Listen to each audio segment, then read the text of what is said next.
What's up, guys? It's CJ. I'm here with Mike and Richard. We're going to get into another episode of Superhero Sundays. But before we do, spoiler alerts. If you haven't watched any of these shows or movies we're going to talk about, go watch them.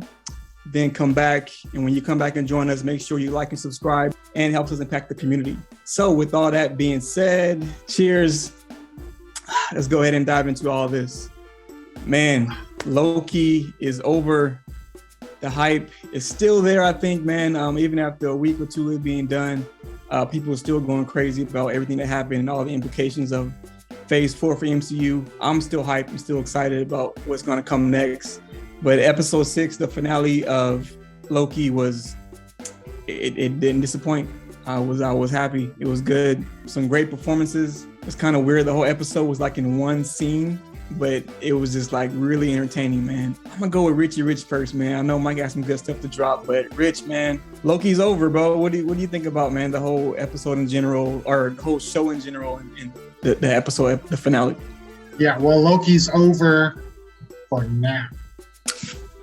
Episode season 2, you got approved for that. So yeah, you're right. So, but overall, this show was excellent. It was smart. It was action-packed. It was like the dialogue was really well written because, Loki in general, I mean, he's a smart guy. And then when you have a show full of Lokis, there's going to be some intellectual, witty, conversations or dialogue, I should say. So I fairly enjoyed it. I thought it hit on all aspects of a good, entertaining show, from drama to suspense to cliffhangers to the dialogue it was just a really good overall show. I was really happy with it. It made me wish it kept going. And when something leaves me like that, that's how I know I was fairly entertained. I just didn't want it to end. Yeah, same with me too. I didn't want it to end. Which again, like you said, we want to get a season 2 of it, but we have to wait for that. I don't know when that's going to drop. That's probably going to be Phase 5, Phase 6 probably, or something. I don't know. But yeah, Mike, man, what do you think about the Loki show in general and also the finale, man? What's your thoughts? The show I enjoyed. I really thoroughly enjoyed the show because, like Richard said, it had a little bit of everything, but let's face it, this show was made because of how it's going to impact the MCU going forward. And it did not disappoint. Yes. Literally just took something and just... boom, boom. You know what? It's crazy. Someone was like, the show was a waste. They could have did everything in like one episode or something. I'm like, what? Like, what are you talking about? It was a waste. Like, they said... Yeah, like you said, they're trying to set up the chaotic, timeline and the multiverse. No, man, you can't just do that in one episode. Like, I don't think it was a waste. What do you think, Mike? No, it's definitely not a waste. I mean, they had a lot of backstory to get people ready for what this all means. Little hints throughout the show, showing you different variants, different timelines, different things, and talking to you, explaining to you what the possibilities that it could mean.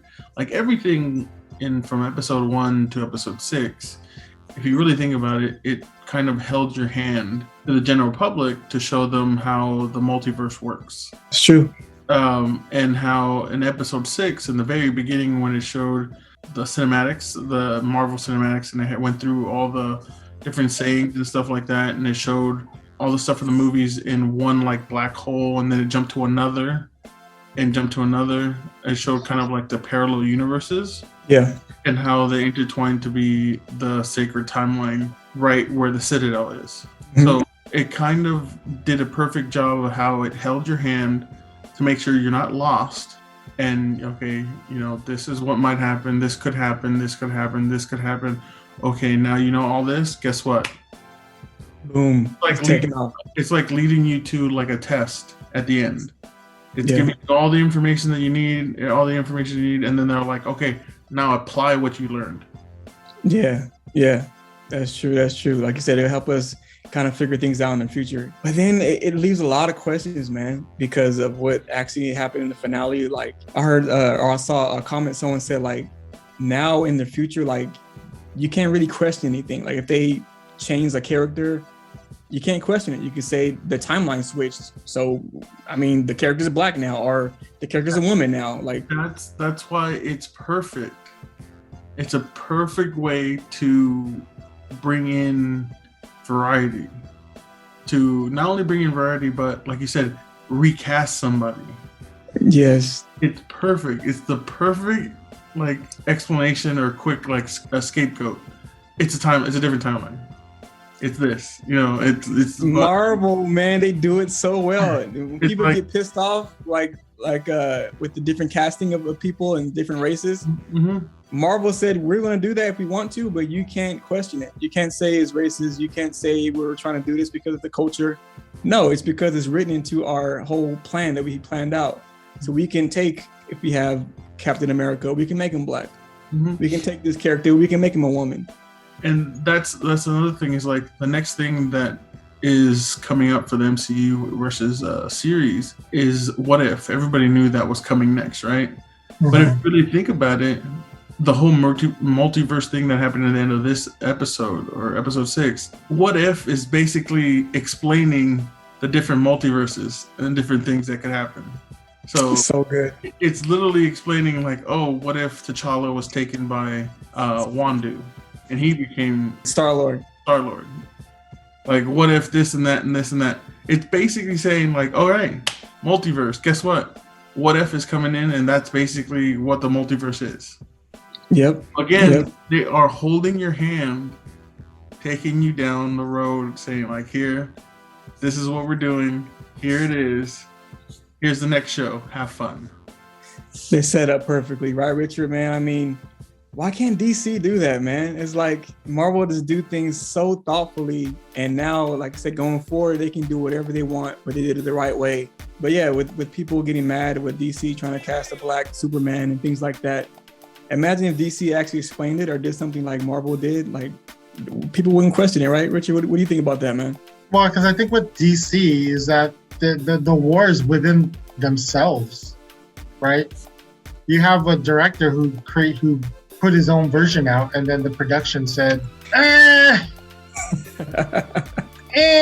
you know what I mean? Yeah. Like, yeah, and that's like from the beginning, they're just not on the same page, and that shows.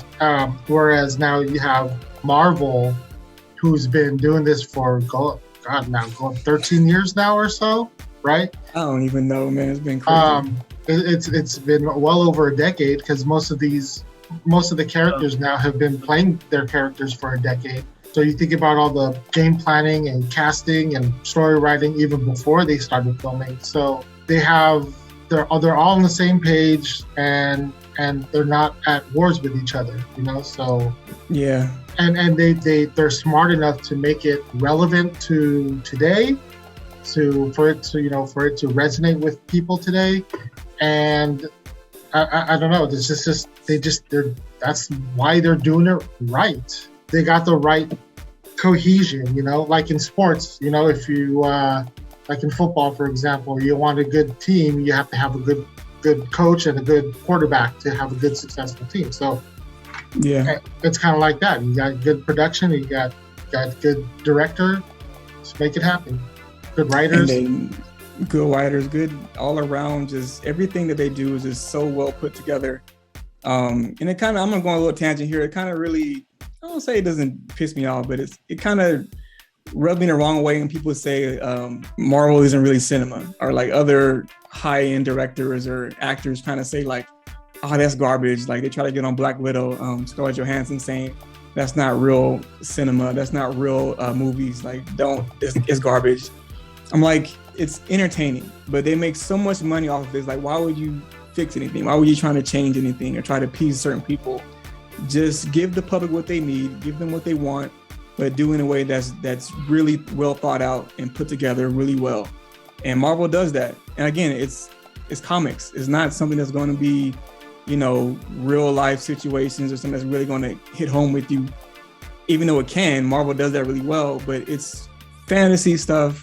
It's fun. That's what it's supposed to be. So it's not something you will take it really, really seriously. But I don't know, man. Marvel, they just do everything so well, and I just really appreciate what Kevin Feige is doing. Keep doing what you're doing, man. You're doing the great job. You move everything in the right direction. I don't know, Mike, any other thoughts on Marvel and what they've been doing so far? I think with Marvel, they took a concept of movies that become like sequels, prequels, and they're like, all right, let's take this concept that general media or cinema is doing, and what if we had a systematic release of movies that were all tied together? So they're not really sequels. Well, some of them are, but in overall, almost like their own cohesive atmosphere. So they just took something that cinema was doing for generations and built on it and said, you know what, we're gonna put our foot here and we're not gonna go anywhere. Yeah, we're really not gonna go anywhere. And they came out with all these movies, and now billions of dollars. When I think about it, I think, because Disney's over everything, there's not really many companies or production companies or directors or movies that are all like tied together, like the way like Pixar. Yeah, like movie universes like Pixar. Pixar, usually their movies are kind of tied together, and you can look at one movie and you can see something in the background like tied to this other movie, and it kind of flows together. And people have all Pixar movies are generally about the same thing. Same thing. And you can kind of have a theory about what movie is connected to what and what. I can't really think of anything else who's done that. Like DC tried to do their own universe, but it didn't really connect that well. Like I said, I saw Fast and Furious. There's 9 movies of it, but I don't know. It's not something that's like totally different, but it's still all connected together. Everything's the same movie, but I don't know. I can't really think of any kind of fandom. There you go, fandom that does that. I think after the whole Marvel started it, there's other people that are starting to do it. Like the Monster Universe, which is Godzilla, King Kong. They started doing it. All the Annabelle movies, the Controverse. Yeah, Controverse, The Conjuring, Annabelle, The Nun. All these type of movies. So I think after Marvel started it, people started to realize that this is something that people would be okay with. Yeah. They would be okay with a cohesion or like almost like a little breadcrumbs of a storyline that kind of fit together. Yeah. Rather than being about one subject, it's about multiple subjects in the same book or multiple chapters in one book. Yeah. We can't leave out Star Wars, right, Richard? That's exactly what I was thinking of. But it's Disney, man. Disney has their hand. But even before Disney owned Star Wars, they were already 6 episodes in. That's right. And of course everyone has their own opinions with the trilogies and stuff like that. But the whole point is that it created a fandom 40 plus years ago, and that's probably stronger today than when it started, because it's just so wildly popular. And then Disney came and bought it and just totally brought it up to a whole new level. Yeah. And now, and they went ahead and did all these side stories like a Rogue One, like a Solo, and Bad Batch, and other things that can branch off to Mandalorian. Mandalorian, yeah. So, and now you got Book of Boba and Ahsoka Tano coming. Like, there's Obi-Wan. This is like the LeBron James, man, of entertainment. They just know how to put a team together, man. It's crazy, and then go for the championship. They just don't championship, and they don't cry about it. That's the thing. They don't flop. They don't flop about it. Disney doesn't flop, bro. I think the better comparison rather than LeBron James is the Jerry West of. Oh yeah, okay. The entertainment business, because they're the ones. I like it. He put teams together. Yeah, he did. Getting key players for nickels and dimes. That's so good, man. Yeah, good job, Mike. I like that analogy. Disney, man, you guys are doing great. Again, on the show, we honor real life heroes. And for this episode, we're going to honor Joseph from EKG. Joseph has worked in the medical field for 7 years. He started off working as a hospital lobby receptionist and is now an EKG tech. Surprisingly, he was inspired to go into the medical field because of horror video games. He grew up playing them and wanted to have some kind of basic knowledge and skill just in case a real life disaster were to happen, and also be able to help real people in everyday life. Joseph worked in the medical field during the pandemic. He said it was one of the most stressful and depressing times of his life. He says seeing so many patients not take the virus seriously or take the necessary precautions to keep others safe really changes your perspective on life. Joseph, thank you, man. Again, you're a hero. We will honor you. Thank you for what you're doing, man. That's going to conclude another episode of Superhero Sundays. Thanks for watching, guys. God bless. Peace out. Oh, baby, you. Oh, baby. Got what I need.